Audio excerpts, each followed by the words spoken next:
obvio, este tipo de sistema ameritaría prácticamente un curso completo, sobre todo por lo complejo que es el sistema en cuanto a su arranque y los procesos de operación para el control de los mismos, debido como ustedes lo vieron inicialmente en microbiología, que esto es un consorcio de, por así llamarlo, de varios tipos de bacterias que tienen que ser diferentes fases de hidrólisis, eh, la formación de ácidos y la transformación de estos en subproductos para que finalmente se tenga el metano, ¿no? ¿Esto cómo nació? O sea, realmente,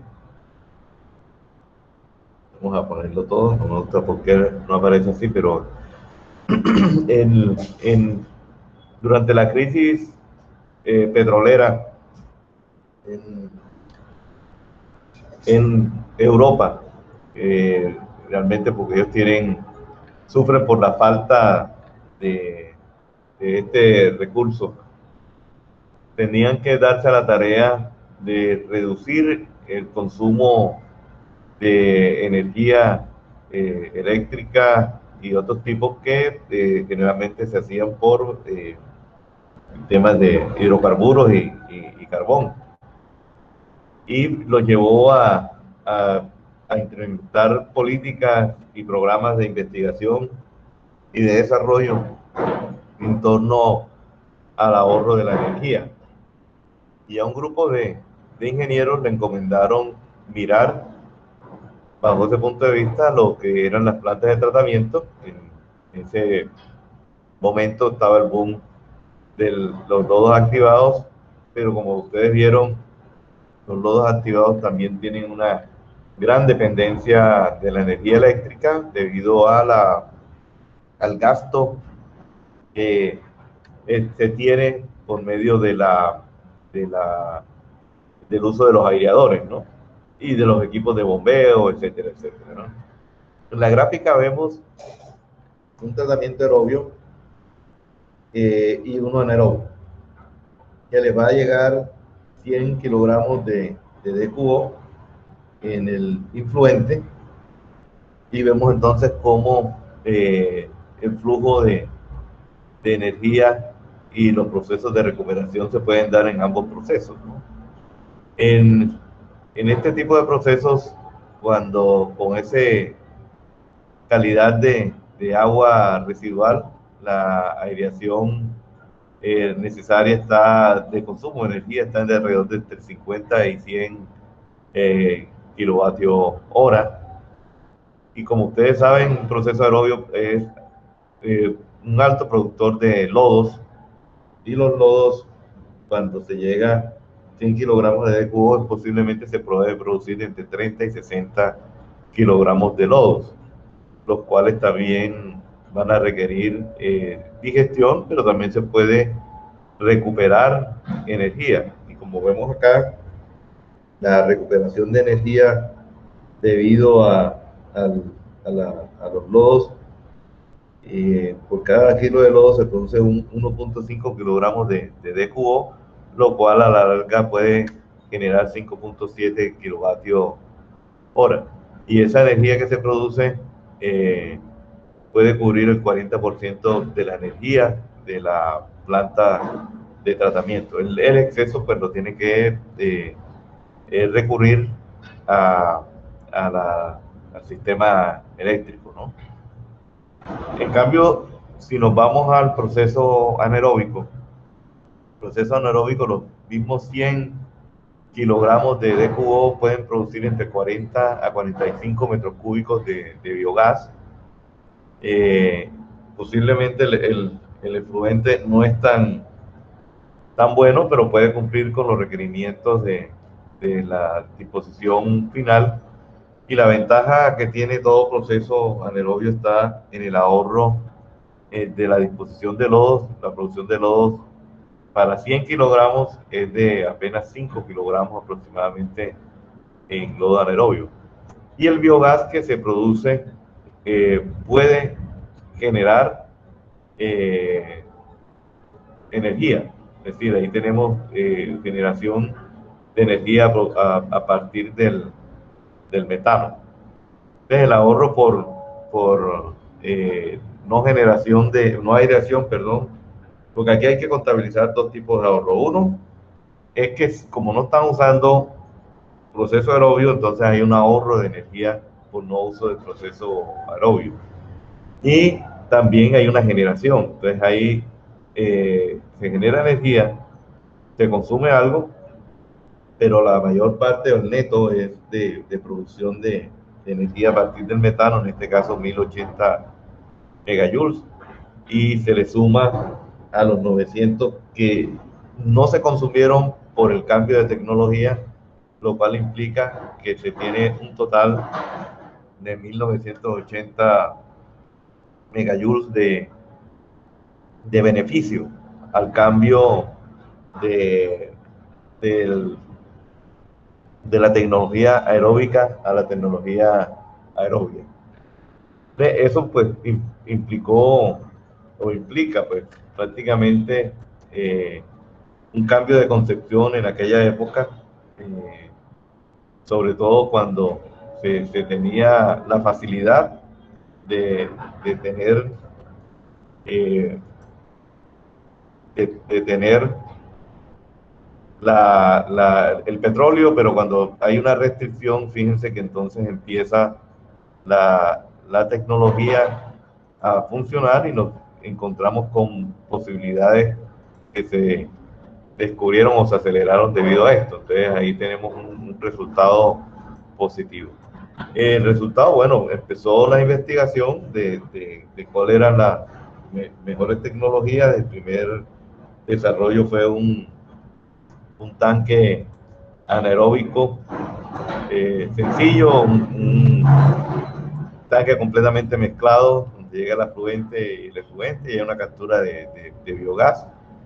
Pero inmediatamente empezaron a analizar la microbiología y las posibilidades de retener, es decir, de evitar y aumentar el tiempo de retención, independizándolo del tiempo hidráulico. Entonces se llegó a una posibilidad de tener un sistema que retuviera los lodos y que los lodos retornaran nuevamente al reactor. Con esa simple adición, la capacidad se multiplicó por 5. Es decir, que para un mismo volumen de completamente mezclado, añadiéndole retención a un sistema anaerobio, pues se multiplicó por 5 esa posibilidad. Investigaciones dieron que si se tenía una biomasa granular dentro del sistema que fuera capaz de actuar y de retener, de ser su propio retenedor de biomasa dentro del mismo tanque, entonces, y el flujo de agua, en vez de entrar a un tanque completamente mezclado, pues fuera un flujo inverso, un flujo en ascenso, un flujo ascendente. Entonces se llegó a la concepción de lo que hoy conocemos como el UASB, o en español sería flujo ascendente de manto de lodos anaerobios, es decir, el UASB en sus siglas en inglés sería Upflow Anaerobic Sludge Blanket. Es lo que nosotros conocemos hoy como el UASB. Entonces ahí pues prácticamente la biomasa anaerobia tenía una forma granular que le daba una fácil clarificación dentro del mismo sistema y actuaba como un manto que retenía, que le aumentaba la capacidad de retención del lodo y al mismo tiempo del tratamiento. Con respecto a la primera reactor, se aumentó su capacidad en 25 veces, es decir, que realmente a medida que se fueron aumentando la tecnología, por así decirlo, la investigación, se fue aumentando la verdadera capacidad de este tipo de reactor. Uno de las, vamos a mirar esas características que tienen estos USB, y ya lo vimos, pues la primera es que se desconectó dos cosas. Primero, el tiempo de retención celular, el tiempo de retención hidráulico. De esa manera, pues no tendríamos nosotros la necesidad de depender de hacer un sistema de retención externo y al mismo tiempo el tiempo de retención hidráulico por estar por el agua, por tener un recorrido diferente que la del lodo, pues tendríamos nosotros la posibilidad de reducir el volumen del tanque. Recuerden que el tiempo de retención hidráulico es volumen sobre caudal. Entonces, si nosotros reducimos o mantenemos un tiempo de retención hidráulico independiente de retención celular, pues podríamos disminuimos más bien el tamaño de los reactores. No hay piezas electromecánicas dentro del reactor. Esa es otra ventaja de este tipo de este tipo de tratamiento. También que resiste unas altas tasas de carga, es decir, es más, el diseño se hace, ojalá se tuviera una alta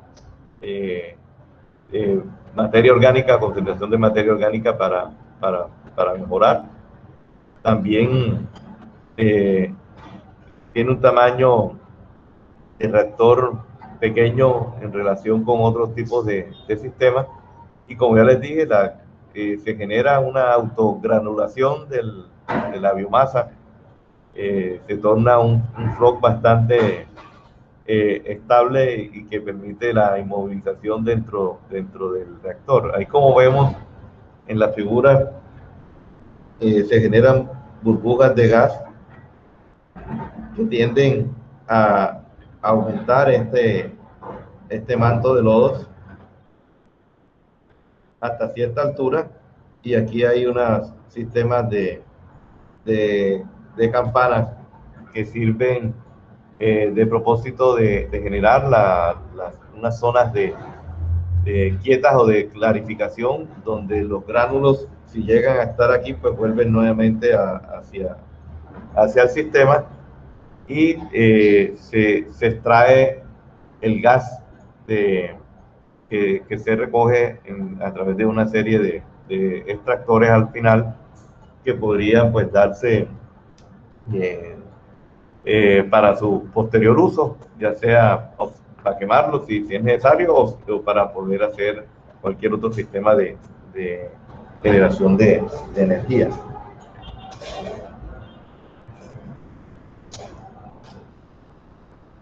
Pero esto siguió avanzando. O sea, si nosotros en los últimos años conocimos siempre el USB para todos los activados para plantas de tratamiento de agua residual doméstica, sí es cierto que este mismo uso para tratamiento se dio para agua residual industrial. Entonces, pero hay aguas residuales industriales que tienen una alta carga de materia orgánica.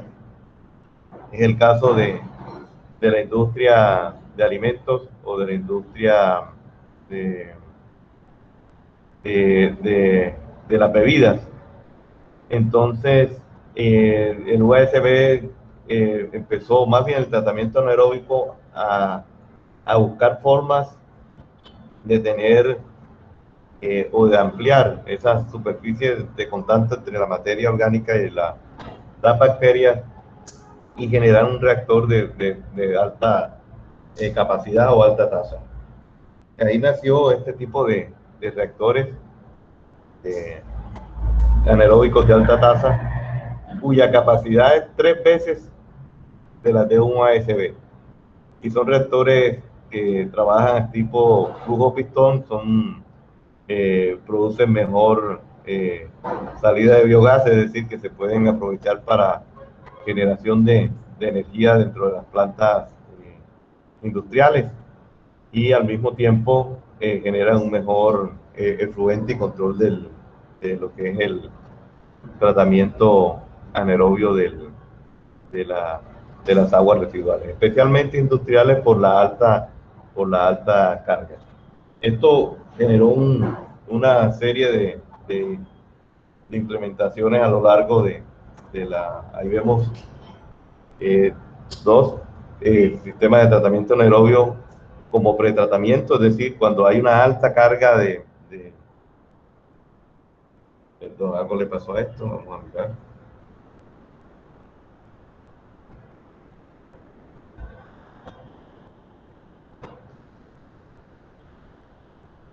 Cuando hay una alta carga de materia orgánica, generalmente se utiliza USB, así como lo vimos en las lagunas de oxidación,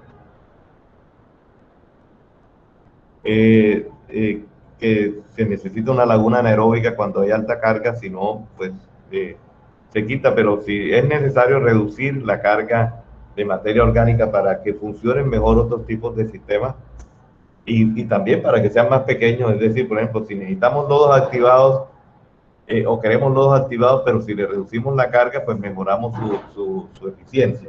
Por eso... Profesor, qué pena, ¿usted está presentando algo? No, si les dije que hubo un problema, ya lo estoy solucionando acá.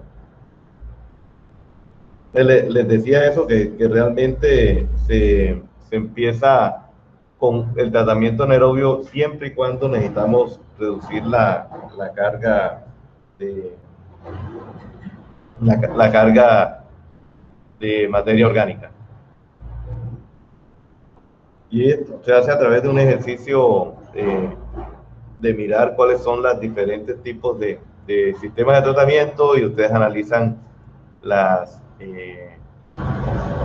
diferentes tecnologías, y a través de las diferentes tecnologías establecen cuál es la mejor y más económica de las tecnologías para el problema que ustedes tengan a resolver, ¿no? Ahí les mostraba dos plantas donde se utilizan sistemas de tratamiento anaerobio, uno con USB y seguido de sistemas de tratamiento de lodos activados y lagunas de depuración al final. Es decir, que uno puede combinar los diferentes tipos de tratamiento dependiendo del área disponible, dependiendo de la tecnología. Es más, algunos se pueden obviar, otros no, pero también, pues, como les dije, dependen del análisis técnico y económico. Y esta es la planta de Heineken, que está utilizando sistemas de alta tasa de anaerobio. Ahí están los beneficios cuando uno utiliza esos pretratamientos anaerobios, ¿no? Se reduce los lodos, porque el anaerobio no produce tantos lodos, y si ustedes van a utilizar un tratamiento anaerobio primero de un aerobio, entonces al reducirle la DQO, reducen entonces la cantidad de lodos.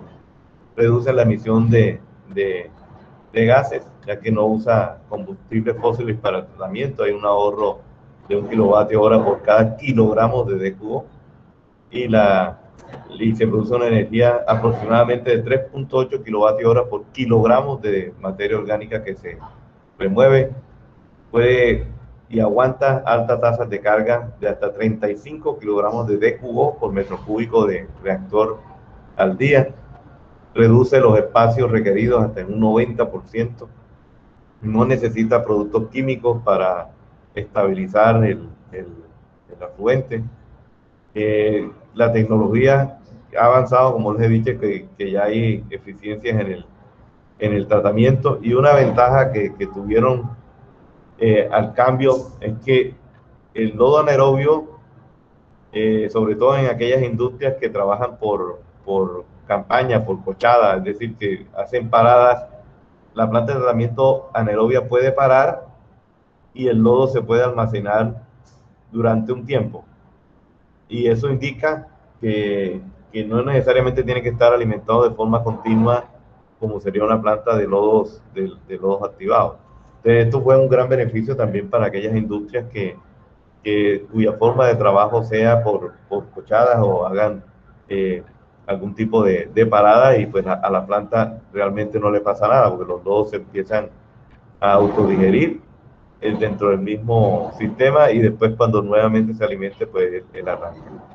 La puesta en marcha con lodo granular es de una semana, es decir, que si ya se tiene lodo granular, en una semana se tiene nuevamente el sistema, y hay algunas perspectivas de recuperación de nutrientes para el uso agrícola, ¿no? Entonces, también hay una serie de beneficios que se esconden detrás de estos sistemas. Las plantas anaerobias de alta tasa en el mundo empezaron desde los años 90, pero hay un ascenso vertiginoso de la implementación de nuevos reactores anaeróbicos de alta tasa. Y se hizo en el 2007 un censo, y se hizo esta gráfica en la cual uno claramente ve cómo va aumentando el uso de estos reactores de alta tasa en el mundo. Y como les dije, esto pues beneficia a un amplio rango de industrias.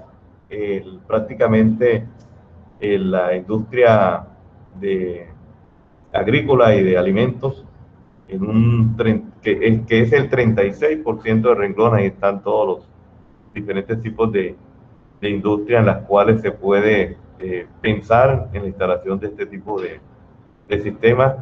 La industria de bebidas, que es el 29% de las plantas instaladas, pues atienden la industria de bebidas, la de cerveza, gaseosas, jugos, etcétera, ¿no? La industria del alcohol también se beneficia. El 10% de las plantas que se instalaron hasta ese momento pues pertenecían a este renglón de la industria. El 11% la industria del papel. Y ya en el último renglón y mucho más abajo está los aguas residuales municipales, el 14% misceláneo, quiere decir que hay de todo, y hay un rengloncito apenas del agua residual doméstica. Es decir, que este tipo de tecnología se aplica mucho a escala industrial debido a que se necesitan alta cantidad de materia orgánica. Aquí vemos un ejemplo de una planta de tratamiento.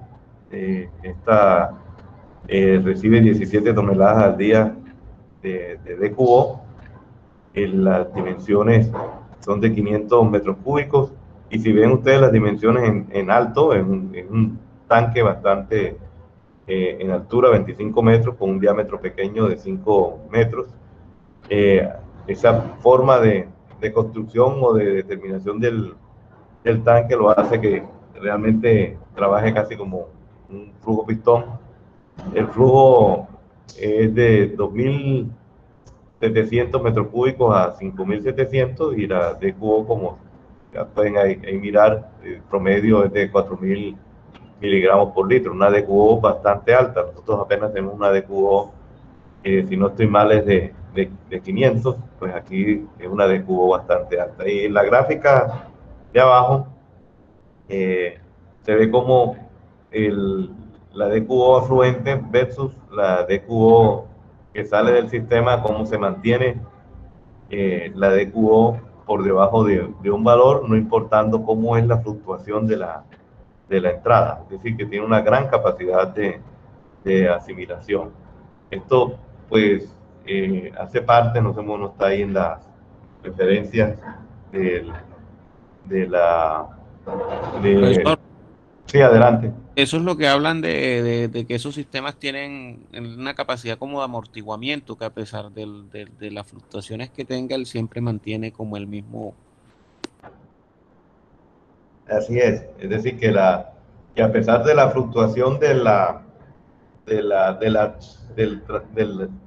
diferencias en caudal y de carga, pues ellos tienen la capacidad de asimilar, es decir, que la salida no es tan, o el efluente no tiene tanta perturbación como la entrada.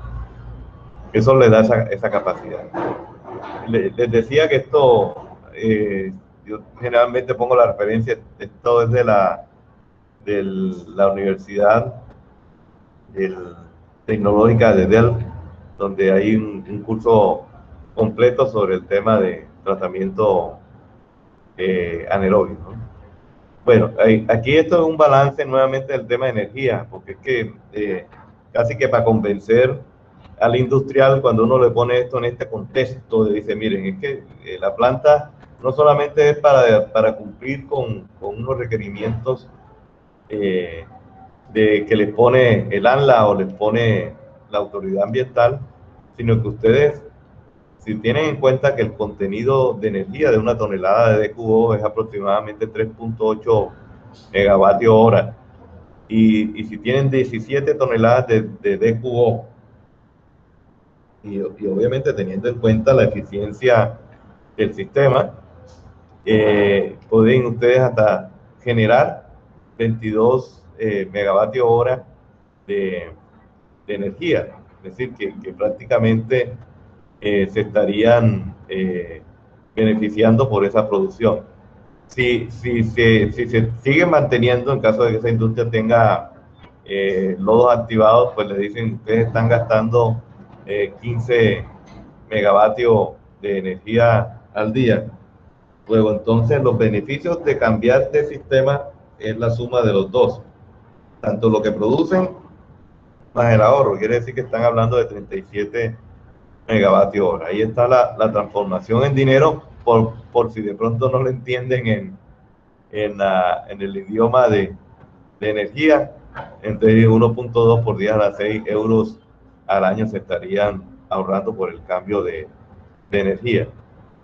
Entonces, hay una forma también como ahorita, pues prácticamente, jóvenes, una de las formas también de mirar la factibilidad de su planta de tratamiento es irle poniendo estos balances de energía. Es decirle, hombre, usted con esta planta, la energía que se va a consumir es de tanto, pero puede producir esto. Y con los residuos también, o sea, hay que mirar un balance completo, un nivel de ciclo de vida de toda la planta. Inclusive, que es la diapositiva que viene, tiene que ver con la reducción de emisiones de CO2. O sea, uno con este sistema, uno puede demostrar, mire, que con esta energía que usted va a producir dentro de su planta, como no es una energía proveniente de la industria de los hidrocarburos y el carbón, pues se está reduciendo aproximadamente con cada entrada de 17 toneladas de DQO, 19 toneladas de CO2 al día. O sea que prácticamente estaríamos, y si realmente cambia del sistema de lodos activos que está produciendo 13, entonces estamos hablando de un total de,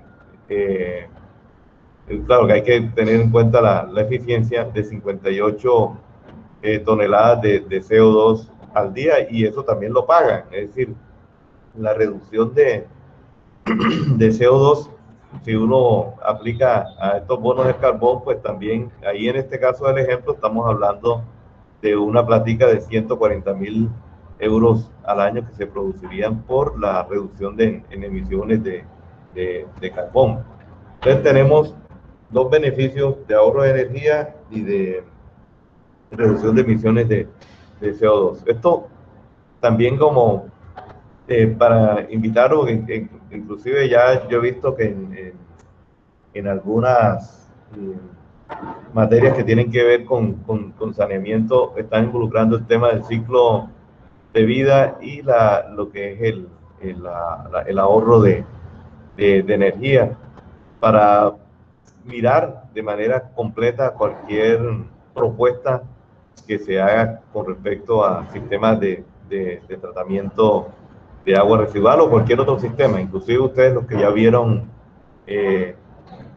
el tema de residuos sólidos también se está mirando de una manera más holística, involucrando este tipo de variables. No solamente la parte económica, cuánto cuesta y ser efectivo en eso, sino que también mostrar la efectividad de nuestros sistemas en cuanto a la reducción de CO2 y la producción de energía y cualquier otro eh, residuo que sea capaz uno de reutilizar. Vamos a mirar entonces cómo es un esquema de un USB. Un USB tiene el afluente, el agua de entrada, una recirculación si es necesaria, a veces se pone, a veces no, para reducir la calidad del afluente. El agua entra por debajo, es decir, se tiene que hacer que el agua ascienda. Acuérdense que se llama flujo ascendente, es por algo, ¿no?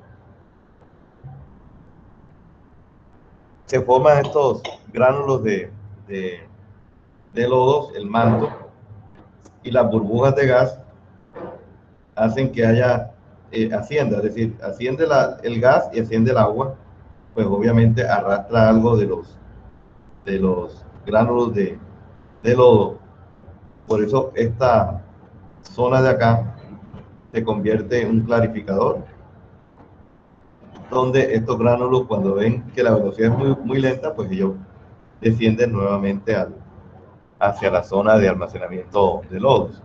Y las burbujas de gas salen a este colector, de donde se extrae mediante esta campana el gas, y el agua se recoge a través de estos vertederos y se envía el efluente, ¿no? Como les dije, puede haber un, un retorno del flujo hacia, hacia el sistema. Entonces, realmente, como lo van a ver, el diseño es sencillo. Ya el resto de la parte geométrica es simplemente, después que uno se tenga el volumen del reactor, es dividir el volumen en la zona donde va a estar el manto de lodos, en la zona de los clarificadores un porcentaje para ellos, y así. Es decir, que ya vendrá la repartición del volumen. Pero entonces, ¿qué es importante? O sea, lo básico de esto es, primero, cuál es que la velocidad de ascenso no sea ni tan baja que no produzca la ampliación del manto de lodos, ni tan alta que produzca el arrastre del manto de lodos, ¿no? Entonces también hay una... Profe, una pregunta. Sí. ¿Cuánto es el porcentaje óptimo del manto de lodos? Eso te lo muestro en una gráfica. Ahí prácticamente ya cuando uno determina el volumen, te dice que tanto por ciento es para el lodo, tanto por ciento para clarificador, tanto para esto, tanto. O sea, es una repartición de volumen. Ok. La idea es que cómo determinamos ese volumen depende de dos variables. Uno es de cuánto es la cantidad de agua que le llega y cuánto es la cantidad de carga orgánica. Obviamente también implica la cantidad de gas que se produce, pero realmente ya lo vamos a ver que se reduce a dos parámetros que le dan límite a lo que es el volumen del sistema. Ahí está, prácticamente la máxima. Primero hay que mirar cuál es la retención hidráulica, tratar de abrir este libro mojado del reactor USB. Yo creo que más adelante, que creo que es donde están los parámetros. Bueno, ahí está la máxima velocidad que es ascendente. Ahí está en términos de carga hidráulica, cuántos metros cúbicos por metro cúbico de reactor al día, pero a nosotros nos interesa es la velocidad. Ahora vemos el cambio de unidades. El potencial de carga orgánica también la carga orgánica debe estar, está pues en kilogramos de cubo por metro cúbico de reactor al día. ¿Y cuánto es la carga máxima de gas? ¿Cuántos metros cúbicos de gas por metro cúbico de reactor al día? El parámetro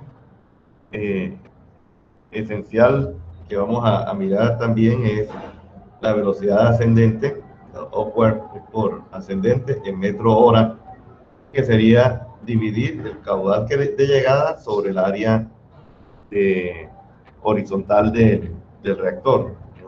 Aquí en el reactor, como vemos, el agua, el flujo llega por debajo y pues obviamente es como si atravesara esta área de acá. Es decir, que si lo miramos en planta y si es rectangular, este sería el reactor y el agua está llegando de manera uniforme en el fondo, causando entonces este tipo de flujo ascendente. Es decir, esta es la forma como nosotros estimamos la velocidad ascendente. Y en el RAS, esa velocidad ascendente debe estar entre 0.8 a 1 metro por hora. Esto de acuerdo al RAS, el nuevo RAS.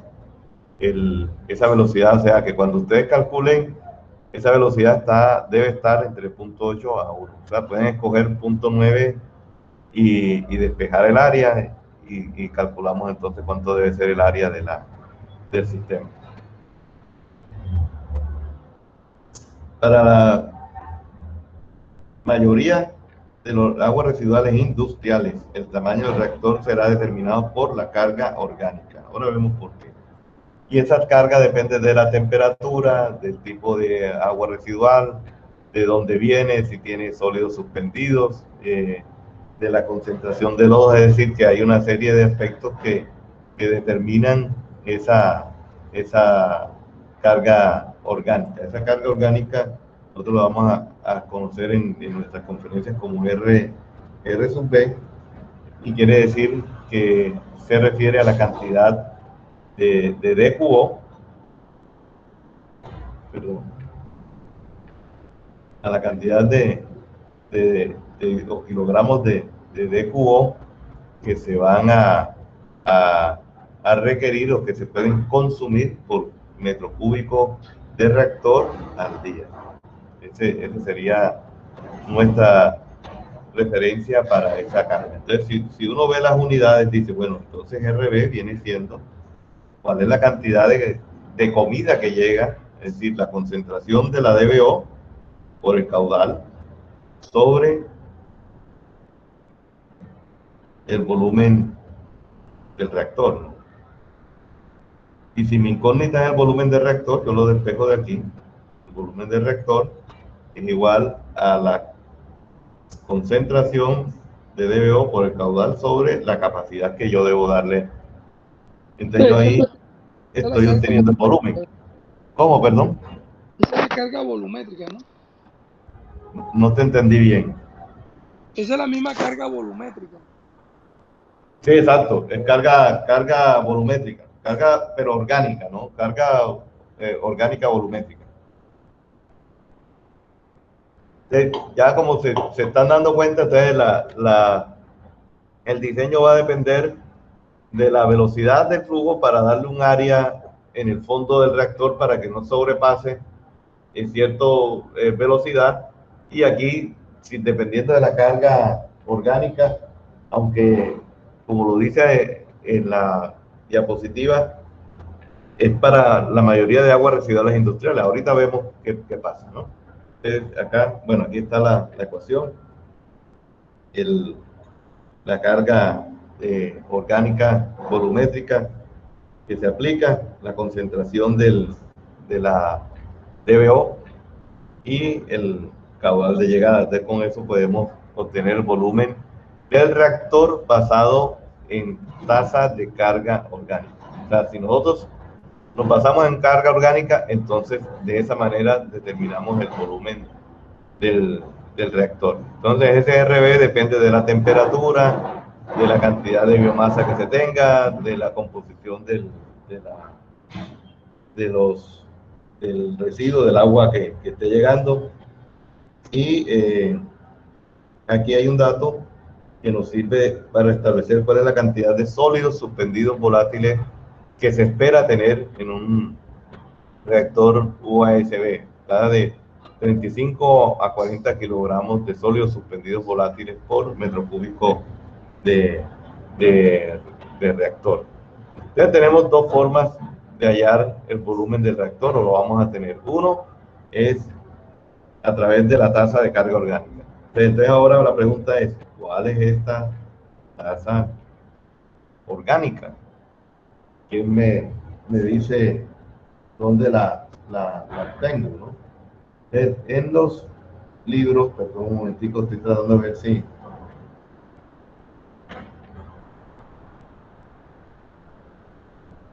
en el libro en el RAS, ¿cuál es la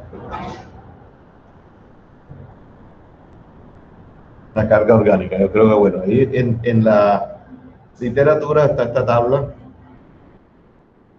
que no la tiene el RAS tiene otras cosas, ahora las vemos.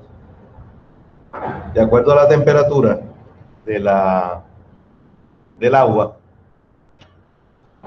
y de acuerdo a las características del agua, que si el 5% de los sólidos suspendidos o de la DQO pertenece a los sólidos suspendidos, o si es del 30 al 40%. Es decir, si es un agua con alto contenido de sólidos suspendidos volátiles, o un agua con pocos sólidos suspendidos volátiles. Es decir, si es un agua con que los sólidos suspendidos contribuyen a la DQO en un alto porcentaje, nos vamos por este lado. Con la temperatura, escogemos de aquí el RB. O sea, en este caso, si esa es nuestra columna, el RB es aproximadamente 8 kilogramos de DQO por metro cúbico día. Entonces ya tenemos el dato de RB, que es el que necesitamos aquí, en esta ecuación. Este lo tienen ustedes, quiere decir, como quien dice, ya tendremos las herramientas para calcular el volumen del tanque basado en la tasa orgánica, ¿no? Sin tener en cuenta el tema hidráulico todavía, solamente la capacidad del reactor en la parte orgánica. Ahora vamos a ver en lo hidráulico, o sea, ¿qué pasa en lo hidráulico? Entonces ya supimos que hay una restricción, que es la velocidad de ascenso, que de acuerdo con el RAS debe estar entre 0.8 a 1 metro, y que era dividir el caudal sobre el área. Entonces, si yo divido esto y calculo el área, me da esta relación, la velocidad de ascenso, y yo digo, esto que está aquí es lo máximo. Entonces la velocidad de ascenso máxima me debe dar entonces el área mínima, porque si le pongo más, voy a cumplir. Entre más área le ponga, o sea, entre más sea esto más alto, pues la velocidad va a ser menor y voy a estar cumpliendo, que no debe sobrepasar este límite que está aquí. Entonces, el área, por eso aparece esta palabra acá, el área mínima, pues viene siendo el caudal sobre la velocidad, ¿no? El volumen del reactor no es más que esa área. O sea, si yo digo, bueno, voy a coger el área mínima por la altura del reactor. Obviamente la altura máxima, porque debo cumplir con un tiempo de retención, ¿no? Y tengo por otro lado lo que ya les dije, tiempo de retención es volumen del reactor sobre el caudal. ¿Y volumen del reactor cuál es? Este de aquí. O sea, yo lo puedo reemplazar acá, y yo creo que es lo que viene. Sí, aquí está. Volumen del reactor lo reemplazo por el área y altura, y entonces tengo una relación donde tengo el tiempo de, de, de retención hidráulica en función del área y la altura. Pero yo puedo también, esto que está aquí, el área sobre caudal, no es más que la velocidad de ascenso, ¿no? Lo máximo que yo puedo tener de velocidad de ascenso. Y si yo despejo de aquí la velocidad de ascenso, me queda esta ecuación donde yo puedo relacionar la altura del reactor sobre el tiempo de retención. Por ende, entonces, el volumen del reactor yo lo puedo calcular teniendo en cuenta el tiempo de retención multiplicado por el caudal. Es decir, yo puedo irme por dos caminos. Camino A, por capacidad o la tasa de remoción de carga del reactor. Camino B, este camino que es el de volumen del reactor, teniendo en cuenta la hidráulica, es decir, que no puedo sobrepasar una velocidad de ascenso porque si no me tiro el proceso. Entonces ahí está la diferencia entre los dos. Entonces ahora viene, ¿cuál de los dos voy a coger? Entonces, veamos a través de un ejercicio sencillo, variando la carga de DQO que le llega al sistema, es decir, variando acá. Fíjense en la ecuación, ¿dónde está la carga? No hay. ¿No? O sea que calcular el volumen del reactor utilizando el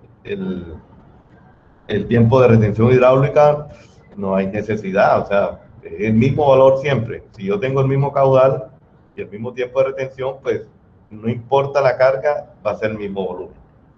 En cambio, en la ecuación de donde tengo el cálculo del volumen del reactor basado en carga, sí, o sea, si yo varío la carga, me varía el volumen del reactor. Profesor, una pregunta. ¿Sí? El tiempo de retención hidráulica, ¿en qué parámetro tiene que estar? De acuerdo al RAS, hay una tabla, que es la tabla del artículo 191, tabla 31, que de acuerdo a la temperatura del agua residual te dice cuál debe ser el tiempo de retención hidráulico en un reactor. O sea, en el caso de mayor de 26 grados centígrados, el tiempo de retención hidráulico debe ser aproximadamente 6 horas.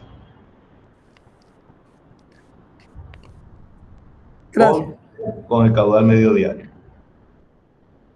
Bueno, entonces les decía, bueno, ahora vamos a ver si hacemos la gráfica variando la carga, y aquí está el volumen del reactor. Entonces, si yo calculo con la ecuación que tiene que ver con con la carga, entonces acuérdense que esa ecuación sería volumen del reactor igual a la concentración por el caudal sobre RB. En este ejercicio el RB, la capacidad es igual, es constante, el caudal es constante, es de 250 metros cúbicos hora, y lo único que está variando es la carga.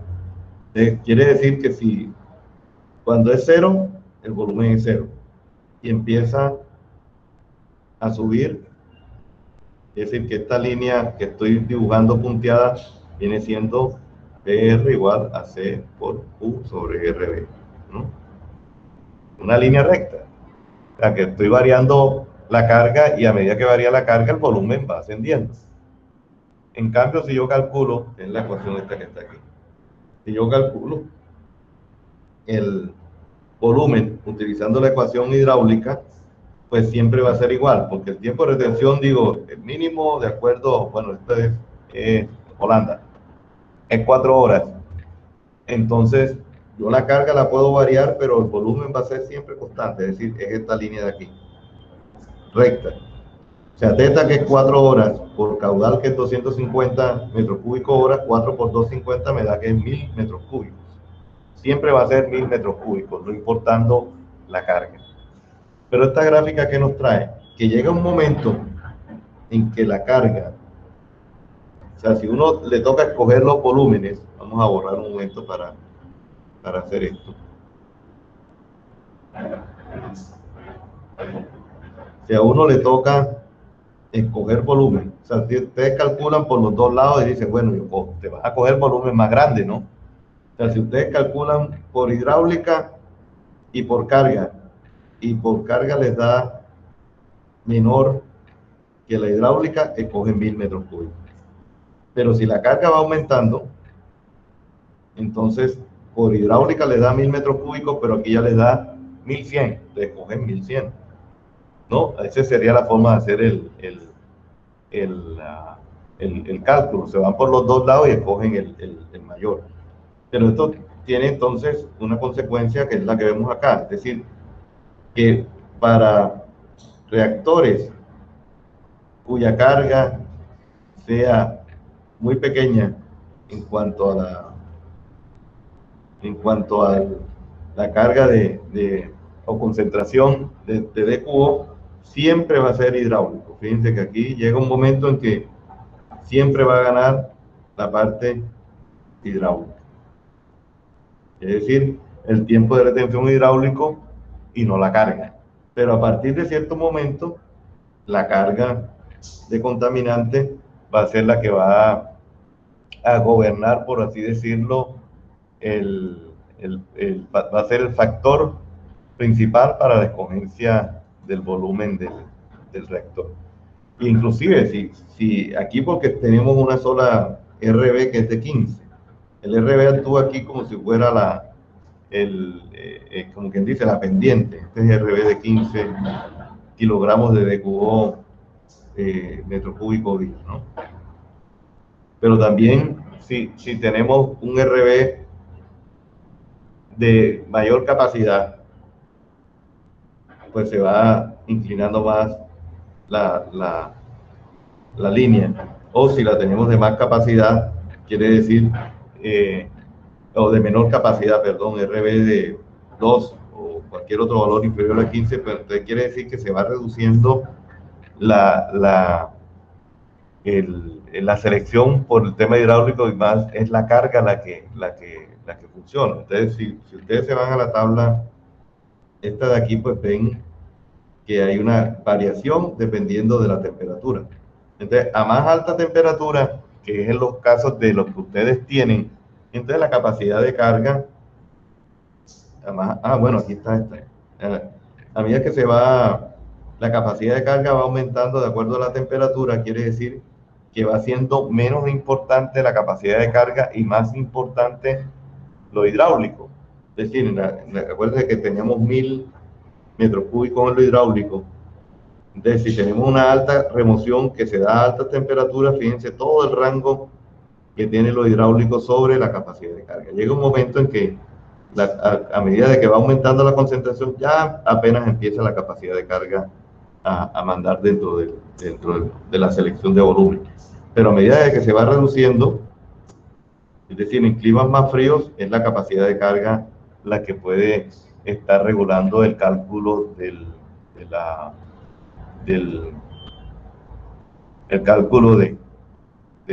volumen del reactor, ¿no?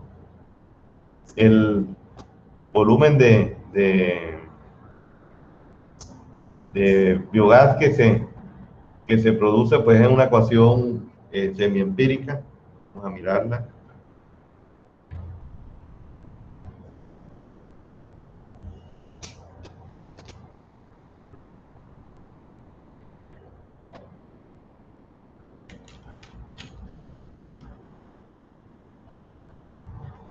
Entonces, esa acumulación depende de la concentración de la cantidad de DQO que nos está llegando, la eficiencia de la cantidad de DQO que se puede formar a partir del metano, de la fracción de metano que hay en el biogás, es decir, no todo el biogás es porcentaje de metano, y la temperatura en grados Celsius, y eso pues se multiplica con la velocidad ascendente del flujo. Entonces se dice que generalmente esa carga máxima de biogás debe estar entre 2 a 3 metros cúbicos metro cuadrado hora para reactores, con USB que tiene unos dispositivos que son los con los que siempre se hacen, que vamos a mirar cómo son, ¿no? Esto generalmente se estima, pero no van a tener ningún tipo de tropiezo, ya les muestro por qué. Entonces, el reactor USB para aguas residuales domésticas, el diseño de reactores USB convencional para aguas residuales domésticas, es decir, que la DQO es muy inferior a 1000 miligramos por litro, está hidráulicamente limitado. Es decir, y es por eso que en el RAS se hace la precisión de la tabla del tiempo de retención hidráulico, ¿no? Entonces, no sé si la tengo acá en la presentación. Si no, ahí le sacamos, bueno, ustedes deben tener el RAS al lado. En la tabla 31 del RAS se dice que para una temperatura esta temperatura de 16 a 19 grados, este tiempo de retención hidráulico es de 10 a 14 horas. De 20 a 26 grados es de 6 a 9 horas, y cuando es mayor de 26 se dice que debe ser mayor, en todo caso, a 6 horas o 6 horas de tiempo de retención hidráulica. Es decir que aquí con esta tabla y con la temperatura del agua, ustedes seleccionan el tiempo de retención hidráulico y hay que hacer una revisión de las velocidades de flujo ascendente. Ellos en la tabla, de acuerdo al caudal, el caudal medio, la velocidad ascendente o la upward que está ahí en su diapositiva, que está entre 0.5 a 0.7 metros hora, y si es caudal máximo o el pico, debería ser, bueno, máximo. Profesor, una pregunta. Sí, cómo no. Usted está hablando de caudal medio diario y inicialmente se decidió que los reactores se diseñarían con caudal medio mensual, ¿no? No, yo no estoy hablando de medio diario, estoy hablando del caudal medio de diseño. O sea, de acuerdo con lo que está en la tabla del RAS, es caudal medio de diseño, y el caudal máximo, que sería el máximo caudal que tendríamos nosotros dentro del cálculo, y si es un caudal pico, es un caudal pico temporal, que se habla de cuando se llega a un pico que no debe pasar de más de 2 horas, entre 2 a 4 horas de ese caudal pico. Revisar que la velocidad de ascenso no sobrepase esos valores, y con eso pues tenemos el área superficial, es decir, que ya tendríamos el área del tanque, y con el tiempo de retención el volumen. Entonces por eso tendríamos ya la altura del tanque, ¿no? O sea que nosotros tendríamos todos los datos para poder entonces dimensionar el bioreactor. En el RAS también, pues, se habla bueno, ahorita lo miramos, yo creo que eso hace parte de la otra parte de la conferencia, ¿no? O sea, aquí están los objetivos que no sería necesario repasar el tema. Lo que sí que el USB combina muchos procesos, 4 procesos en un solo tanque. Recuerden que en el lodos activados teníamos un clarificador primario, un reactor biológico, un clarificador secundario y un digestor de lodo. Es decir, todo eso lo hace el USB. O sea, el USB es el clarificador primario, es el reactor biológico, es el clarificador secundario, y también hace parte de una digestión de lodo, ¿no? O sea que este es el diagrama fíjense que este diagrama es del software que les mencioné de Steady, ¿no? Entonces, este tipo de diagrama es el de lodos activados, y ahí tenemos tanque de clarificación primario, lodos activados, secundarios. Lodos activados nos ahorra todo eso, es decir, que de ese diagrama pasamos a este, donde tendríamos el USB solamente, ¿no? Es decir, hasta el digestor, porque los lodos del tanque anaerobio salen digeridos, de aquí pueden pasar directamente a una zona de secado. Y aquí hay una laguna purificadora del efluente, o puede ser otro sistema también, puede ser una plantica de lodo ya más pequeña, porque no hay una gran cantidad de DQO, ¿no? Todos los tratamientos preliminares se mantienen, pero ya no hay necesidad de poner clarificador primario. O sea, el tratamiento primario mediante clarificador desaparece. Entonces, quiere decir que sí, hay un ahorro en el sistema cuando se utiliza tanque anaerobio, ¿no? Esa es una de las ventajas. Hay varios estudios entre América Latina y países no avanzados, y aquí vale la pena resaltar, esta tecnología es holandesa, pero nosotros lo conocimos a través de Brasil, porque los holandeses tenían un programa de formación, de capacitación con el gobierno de Brasil. Entonces los brasileros fueron allá a aprender la tecnología, la implementaron en Brasil, y los primeros resultados positivos de la tecnología se obtuvieron en Brasil, y los técnicos que vinieron a capacitar acá en Colombia eran entre brasileros y holandeses.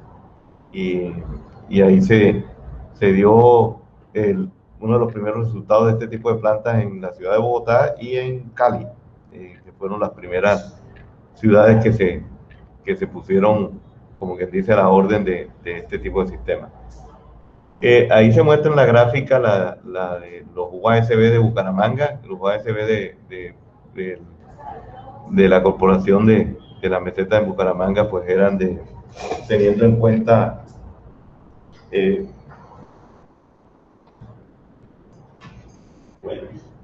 la cantidad de metros cúbicos al día, eran de 12.000 metros cúbicos al día. Un momentico, ya les atiendo.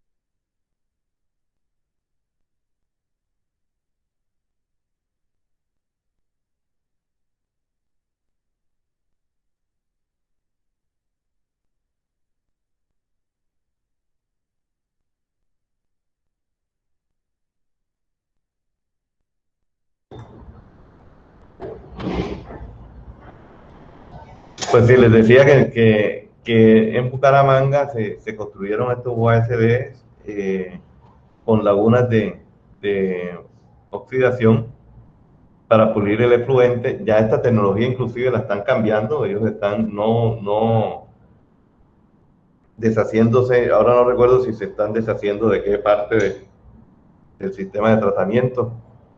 Yo con ellos estuve en una conferencia, y ellos mostrando el cambio que iban a hacer en la planta de tratamiento, y buscando algunos tips de operación y mantenimiento del sistema. Eso fue un programa con Acodal.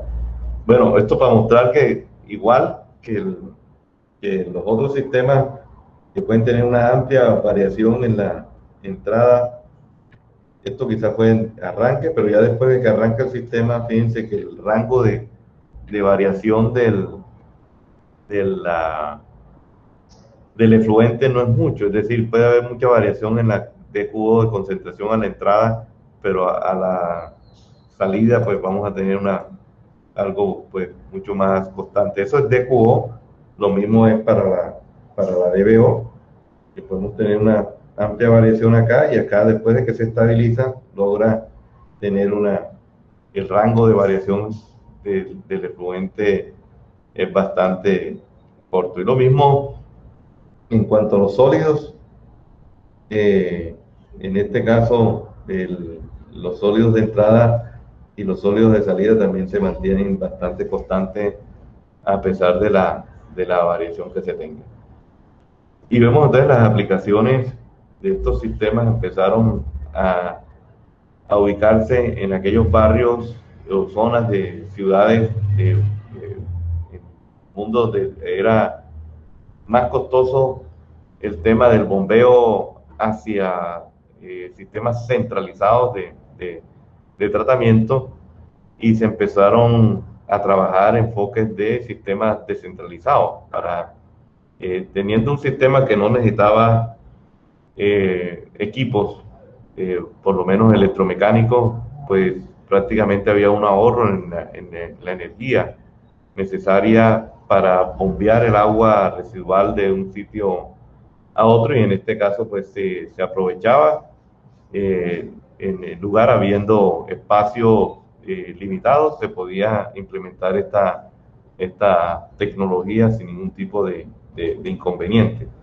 Es más, dentro de este tipo de desarrollo les muestro uno que me pareció clave e interesante para que se den cuenta de la combinación de tecnologías, lo que puede producir. Este es un tanque que, si lo vemos, vamos a mirar el flujo.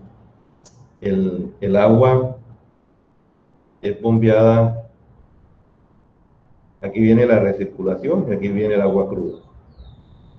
El flujo de agua es ascendente, es decir, que este cuerpo de este reactor es el UASB, es decir, es anaerobio. El agua asciende a través del manto de lodos, se genera y se recolecta el biogás aquí. El agua llega a esta zona, aquí hay descenso de cualquier material, porque estas son zonas clarificador. Se recoge el agua a través de un vertedero perimetral alrededor del tanque, y ese vertedero a su vez surte a un sistema de filtro. Este es un filtro percolador que ya tiene menos carga, es decir, está recibiendo menos carga orgánica porque esta ha sido absorbida a través del biogás, ¿no? En este filtro percolador funciona, el agua desciende a través del filtro, se recoge acá, y acá esta agua llega a un sistema que sería el clarificador secundario. Es decir, acuérdense que el USB reacciona como clarificador primario, bioreactor. Aquí el tanque, espérense un momento. Seguimos. Ahí les muestro este esquema de un brasilero que realmente me parece adecuado, clave, porque fíjense que lo que hace es compactar dos sistemas en uno, lo cual quiere decir que nosotros podemos avanzar en sistemas que tengan combinación entre lo que ustedes han aprendido en este momento y cualquier otro tipo de tecnología o avances en la química que se tengan para poder acelerar los procesos y disminuir el tamaño de los sistemas, ¿no? El USB, como ya les mostré, pues necesita simplemente un tratamiento preliminar, eliminación de sólidos gruesos y de arena, y hay un sistema de distribución en el fondo del agua, como lo ven ustedes aquí. El agua no es que entre por arriba, entra por arriba en el reactor, pero se distribuye en el fondo a través de una serie de tuberías que alimentan el reactor.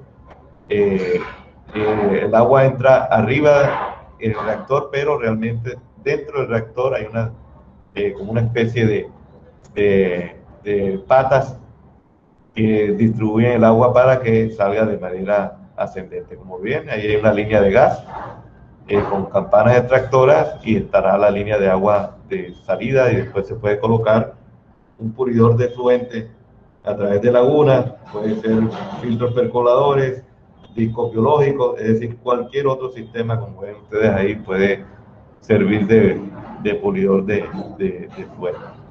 El agua llega a través de una caja distribuidora donde se desprenden una serie de tuberías que llegan al fondo del reactor, y el agua pues realmente empieza a ascender para ser pues obviamente después recolectada en la parte superior a través de lo que son los vertederos, ¿no? O sea, ahí está la caja distribuidora de caudal, ahí miramos cómo se colocan las campanas extractoras de gas, las zonas de aquietamiento del sistema. También aquí vemos la cama o el lecho de lodos y la expansión, es decir, se empieza a expandir debido al ascendente hasta cierto punto, ¿no? Profesor, una pregunta. La mayoría de los sistemas deben tener unas tomas para sacar muestras de lodos y analizar los sólidos suspendidos para ver cuando ya llega este lecho de tal manera que vemos en peligro que vayan a salir lodos a través del sistema, entonces se hace el vaciado del reactor.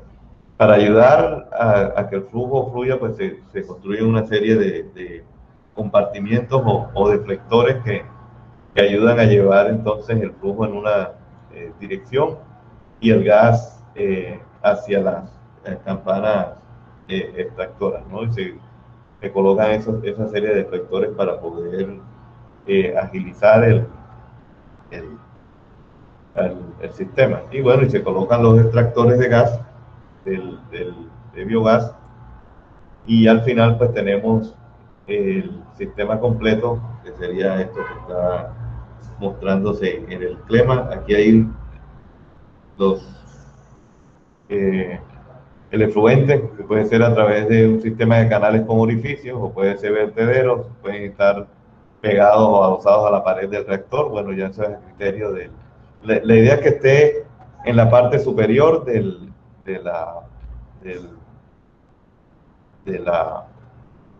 la parte superior del reactor, ¿no?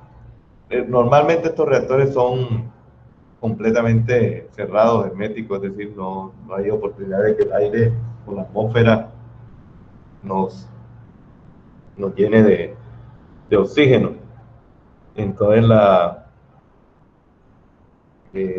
no se da esa oportunidad, ¿no? Bueno, ahí están prácticamente los diferentes tipos de elementos, y en rojo está lo que hay que tener en cuenta para su diseño. Realmente la variación, no hay variación más bien, sino que lo que se tiene en cuenta es una distribución del espacio de acuerdo a esos parámetros. Ahí miramos el interior de una planta de USB en Cali, donde llega el sistema de tuberías mirando hacia el fondo. Parece una telaraña de tuberías de PVC. En la parte de arriba está el canal de distribución y abajo pues está estas tuberías de esa forma, ¿no? Ahí van a mirar también que eso pues también puede obstruirse, pero hay una forma también de eliminar ese proceso de obstrucción. Aquí está la forma de las campanas extractoras y las zonas de extracción. Aquí hay el sistema de distribución circular, ahí puede ser de cualquier otra forma. Vamos a mirar Acá ahí está la circular, aquí llega el agua bombeada, llega al sistema y se distribuye en cada una de estas cajitas que ven aquí. Es una tubería que llega hasta abajo dentro del reactor, ¿no? Entonces, si hay problemas con una tubería que esté obstruida, pues se nota inmediatamente porque empieza el agua a no fluir y a llenar el sistema. Entonces acá, como está aquí en el sistema, entonces simplemente un operador llega allá y lo puede quitar la obstrucción y volver nuevamente a la operación. Esa caja distribuidora puede ser de acuerdo al criterio que tenga el diseñador. Acá vemos una caja que tiene una T, prácticamente está abierto a la atmósfera para evitar cualquier succión o problemas de succión. Y el agua entonces se distribuye a cada uno de estos compartimientos donde está la tubería que llega hacia el fondo del reactor, ¿no? Problemas de olores puede ser, pero realmente con un tanque hermético no debería existir problemas de malos olores. Inclusive ahí se muestra la construcción de cerca del barrio Vivero en Cali, que es una zona residencial y que prácticamente no tiene ningún impacto de problemas de olores que salgan por lo menos de la planta de tratamiento de agua residual, ¿no? Entonces, hay mucha información sobre cuáles son las características del agua y las características de concentración en el mundo, que nos puede servir de base para poder examinar las tecnologías. En este caso, es un caso de estudio en el cual se analizan varias opciones de tratamiento, que era USB con filtros percoladores y USB con filtros de goteo y lodos activados, solamente proceso de lodos activados, lagunas, no había tierra disponible, pero también se examinan. Y como dicen, se mira una parte importante, que es cuál es el costo operativo y de mantenimiento al año por cada uno de los procesos, y el de USB con filtro percolador disminuyó los costos, o disminuye de manera comparativa los costos en cuanto a otros tipos de sistemas de tratamiento. Y la verdad, nosotros en varios proyectos de tema de agua residual doméstica hemos visto que esa combinación está ganando realmente en temas de costos operativos. En la combinación de USB con filtro percolador, en especial cuando no se puede construir lagunas de estabilización. En algunos sitios no se puede por las características geográficas del mismo, entonces este tipo de opciones más compactas y comparativamente económicas pues están ganando terreno. Aquí vemos en Egipto, y aquí, creo que tengo aquí a la mano una colaboración de más local de un compañero, un exalumno de la especialización que trabajó en la planta esa que mostramos ahí, la planta Terranova en Cali, que es una combinación de lo que hemos visto aquí, pues con ciertos problemas también, y que les tocó a él solucionar. Se supone que es la zona de tratamiento preliminar.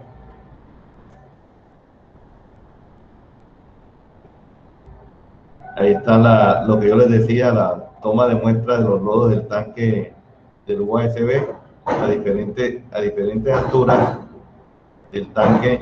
Se hace una muestra para saber que no existan problemas de ascenso del manto de lodos y se pueda producir salida de los sólidos y se detenga a tiempo. Importante ver cómo es la distribución en la parte superior de los tanques. Ellos dispusieron estos recipientes circulares para disponer el flujo y distribuir el flujo de agua en los reactores, ¿no?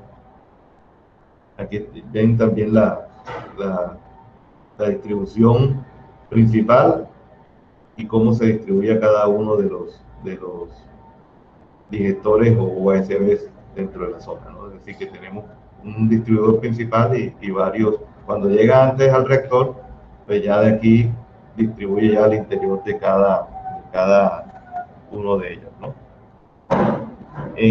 Al interior, bueno, ven ustedes que inclusive después de construido se le colocan más, quizás esta malla para retener más sólidos que de pronto estaban fallando en tratamientos preliminar, y vemos que aquí está una especie de vertedero triangular construido para que el flujo salga de manera uniforme para cada una de las zonas al que van hacia el interior del reactor anaeróbico. Ellos tienen un pulidor de fluentes tipo, ya creo que viene acá, sí, filtro. Y si ustedes se fijan, pues no es un filtro que tiene un sistema de tubería que entrega a presión el agua y salpica sobre esto para tratar de que el agua esté uniformemente distribuida en este filtro. Este filtro pues hecho con empaque plástico, distribuido de manera aleatoria. Ya ustedes cuando vieron en la clase de biopelículas, ese es el tipo de filtro que en este caso que no utiliza las aspas porque este es rectangular, se puede utilizar este tipo de sistema de distribución.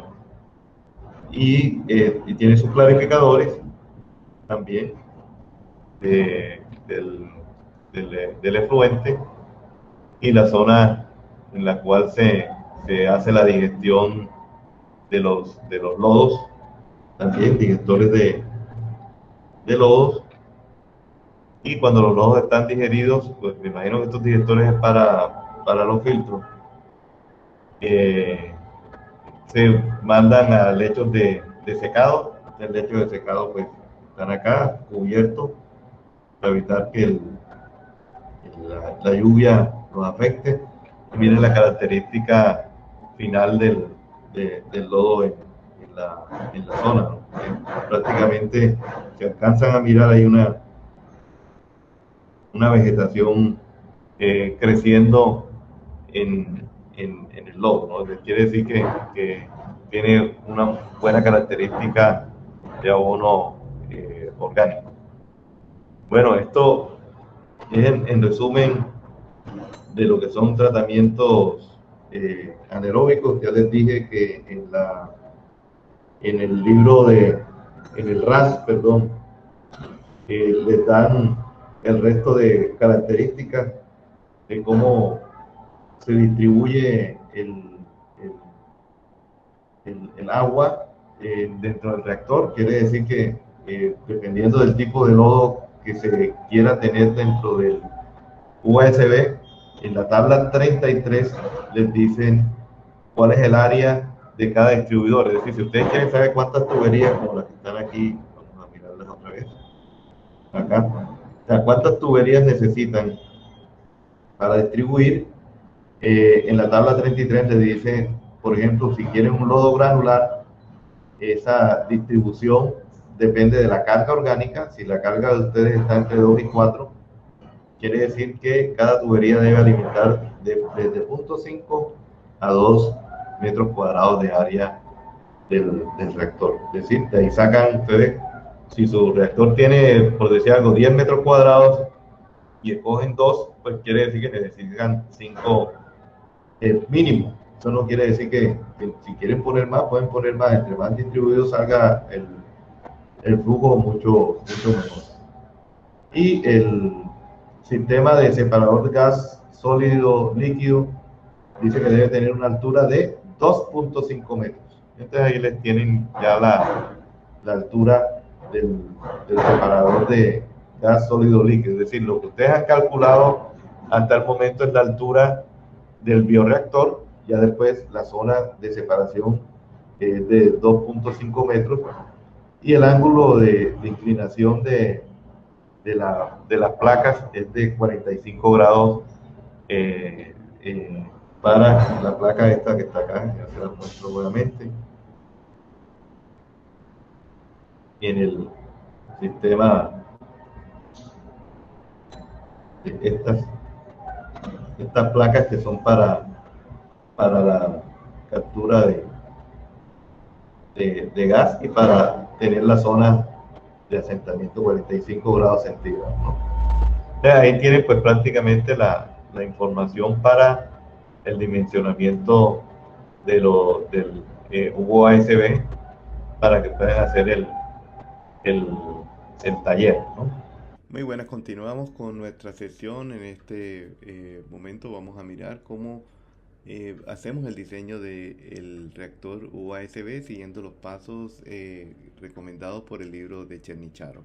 En este esquema estamos mirando lo que es nuestro reactor. Aquí llega el agua con un caudal Q, una carga de ya sea de DBO o de DQO al sistema. Entra y va desde la parte de abajo, el flujo va ascendiendo, arrastrando pues el lodo, expandiendo ese lecho, arrastrando el lodo, también ayudado por las burbujas de gas que se forman en el sistema. El gas se recoge a través de un sistema de campanas extractoras y es conducido fuera de nuestro reactor, mientras que el líquido pasa por esta zona que es una zona de sedimentación con una velocidad bastante baja que permite que el lodo nuevamente regrese al sistema, a nuestro reactor, y el líquido se recoge a través de esta serie de vertederos y colectores que salen al sistema, recogiendo así de esa manera el caudal con una carga inferior a la carga de entrada.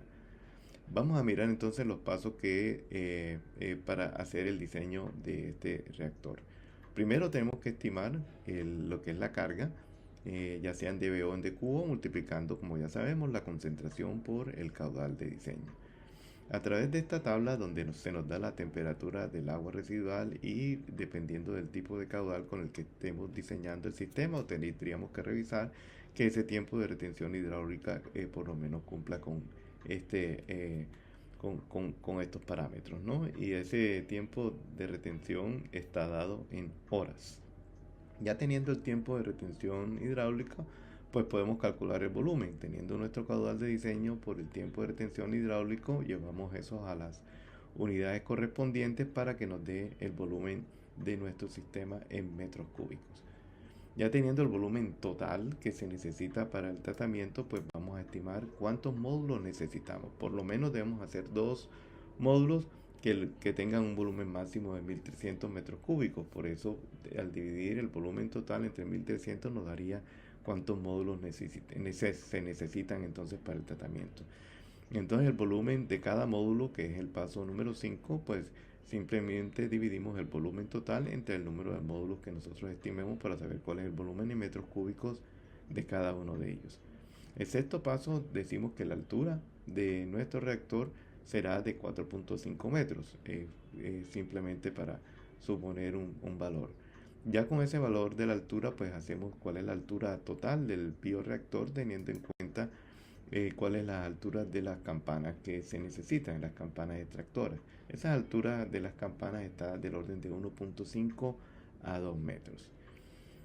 En el paso 8 estimamos el área de la base de nuestro reactor, dividiendo el volumen del módulo por la altura, nos daría cuál es el área en metros cuadrados de cada módulo de nuestro bioreactor. Y para poder establecer las dimensiones de hacia la longitud y el ancho de cada uno, pues simplemente hacemos que esa área es igual a L por W, asumiendo que la longitud de nuestro bioreactor va a ser igual a 2 veces el ancho. De esa manera tendríamos la longitud, el ancho y la altura de nuestro bioreactor y saber cuántos módulos se necesitarían. Tendríamos ya la geometría. Entonces tendríamos que revisar con base en esta tabla si estamos de acuerdo con los parámetros de la carga orgánica hidráulica, del tiempo de retención y otros parámetros que están listados en la tabla 5.9. Entonces veamos cómo hacemos revisamos uno de estos parámetros de diseño que está en la tabla.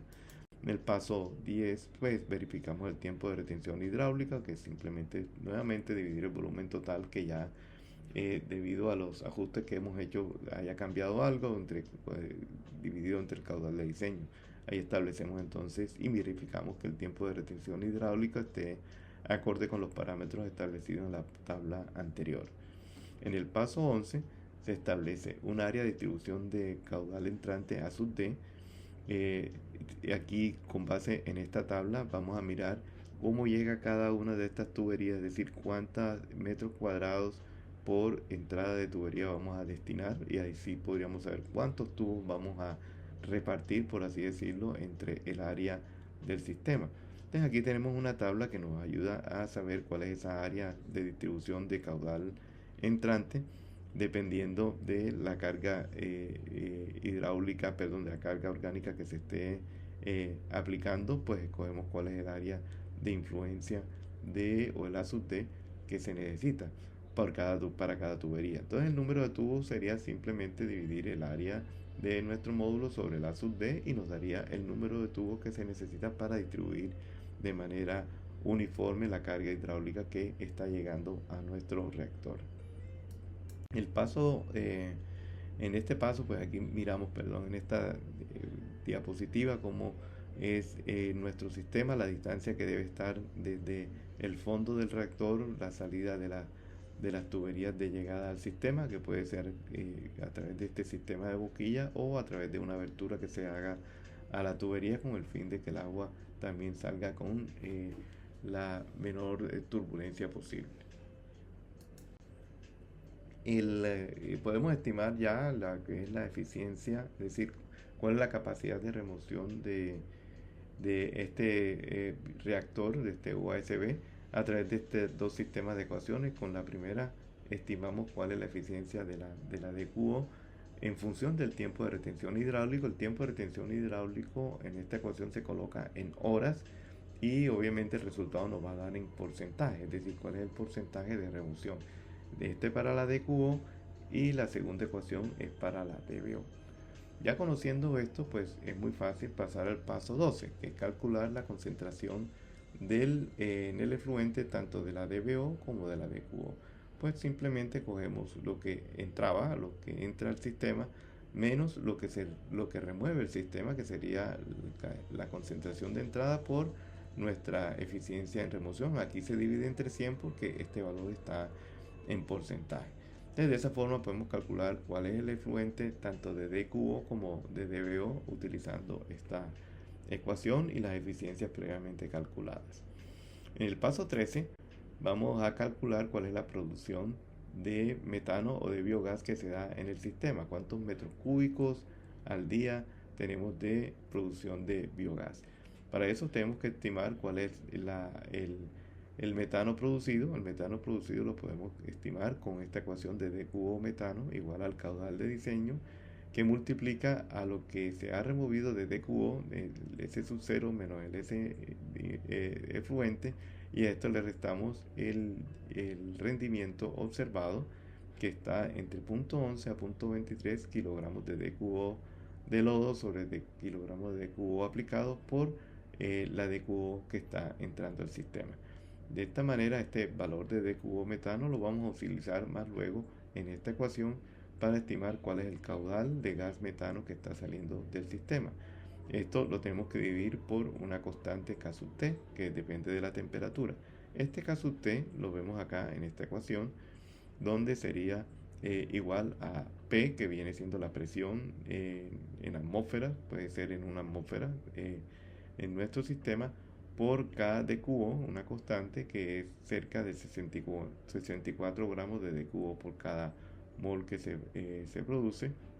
Esto dividido entre la constante de la ley universal de gases, R, por 273 más la temperatura. Obviamente aquí la temperatura está en grados centígrados, y de esa manera calculamos entonces el K sub T para obtener con el D cubo de metano y el K sub T lo que sería cuántos metros cúbicos al día de metano se produce en nuestro UASB. Se asume que el metano es el 75% del biogás que se produce. Entonces, para saber cuál es el caudal de biogás, dividimos el caudal de metano entre 0.75 y ya sabemos entonces cuántos metros cúbicos de biogás se está produciendo en nuestro sistema.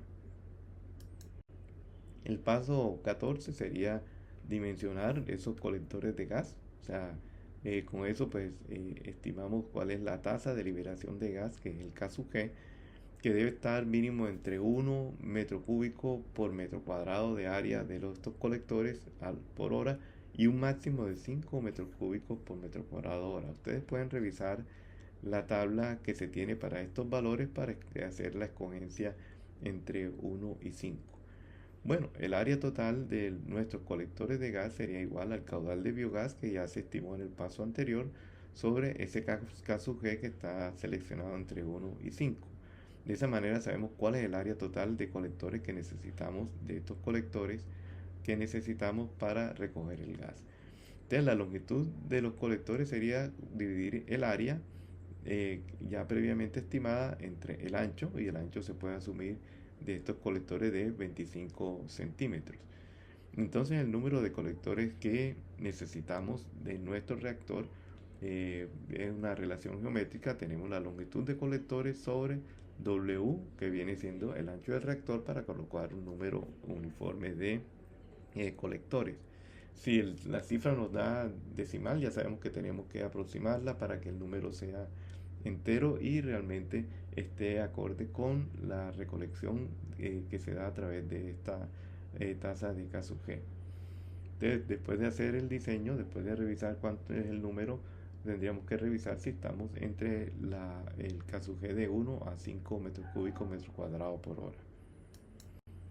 El paso 15 ya sería mirar la producción de lodo, como estos lodos se pueden ir recogiendo en el sistema. Necesitamos saber entonces cuánto lodo se produce. Entonces el P sub S, que viene siendo la producción de lodo, que está en kilogramos de sólidos suspendidos totales al día, es multiplicar por un rendimiento por la D cubo aplicada al sistema. En la D cubo aplicada, recuerden que está en kilogramos por D cubo al día, y ese rendimiento se estima que está alrededor de 0.18 kilogramos de sólidos suspendidos totales por kilogramos de D cubo.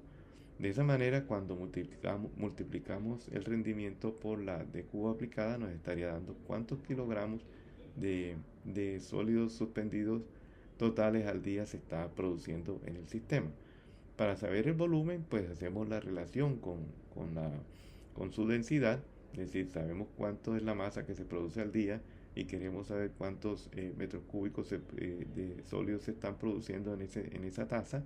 Pues el volumen de sólidos sería igual a P sub S sobre la densidad, que en este caso estamos asumiendo que es de 1020 kilogramos por metro cúbico, y multiplicado por la fracción de sólidos que se encuentra en esa masa, que es aproximadamente el 4%. De esa manera estamos obteniendo entonces también cuáles son las producciones para poder hacer ya los otros sistemas donde se van a tratar los lodos.